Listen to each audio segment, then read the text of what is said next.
Voilà. Alors, il faut savoir que les grès de Montpellier, c'est 46 communes et 4 terroirs. Donc on appelle ça les 50 nuances de grès de Montpellier. C'est une création qui s'est imposée par la logique. Pour moi, personnellement, Franck Vigneron, c'est surtout une dynamique depuis 2002 maintenant. Les grès de Montpellier, ça représente d'abord un terroir, la typicité d'un terroir, puisque grès, c'est un caillou, en fait. Les grès de Montpellier, pour moi, c'est le vrai moyen de donner des zones climatiques qui vont permettre aux gens de mieux comprendre. Coincé entre la mer et les Cévennes, on a un terroir particulier avec un climat bien distinct et c'est ça qui nous différencie des autres, il y a une signature. Il y a une identité. L'exact pendant du golfe du Lion, on a l'influence maritime et on a donc une certaine douceur maritime qui nous permet une maturation des raisins qui est nettement plus douce peut-être que sur les autres appellations derrière.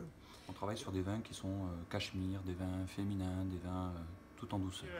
Des vins qui ont de la structure mais aussi de la finesse, de l'élégance. On dit toujours des grès de Montpellier qui ont une jolie buvabilité, un côté toujours un petit peu salin en finale.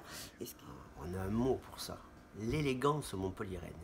Ensuite, il y a un véritable groupe humain, parce que l'histoire des appellations, tout le monde le sait aujourd'hui, l'histoire des appellations et des crus, c'est celle des hommes.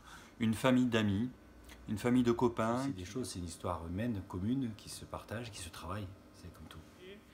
Ils m'ont tous accueilli en 2012 comme étant le petit dernier à ce moment-là de l'appellation. Ils m'ont aidé à progresser, aidé à grandir. Et quand les hommes décident de se réunir et de faire des belles choses ensemble, ils y arrivent, ils peuvent le faire. Effectivement, c'est une bande, ce sont des copains. C'est juste extraordinaire.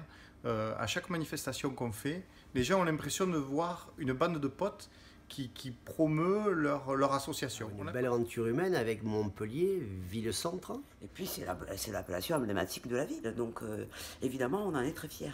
Bien sûr, Montpellier est une grande et belle ville qui a de l'ambition, et nous, vignerons des grès de Montpellier, nous en avons aussi. Et l'ambition, c'est d'être appellation bien sûr à part entière. On y travaille et d'ici 2 ans ou 3 ans, on y sera. Ça va déboucher très certainement vers la future grande appellation du Languedoc, parce qu'il y a toujours eu des appellations qui sont succédées, et la prochaine, il faut miser dessus, c'est les grès de Montpellier.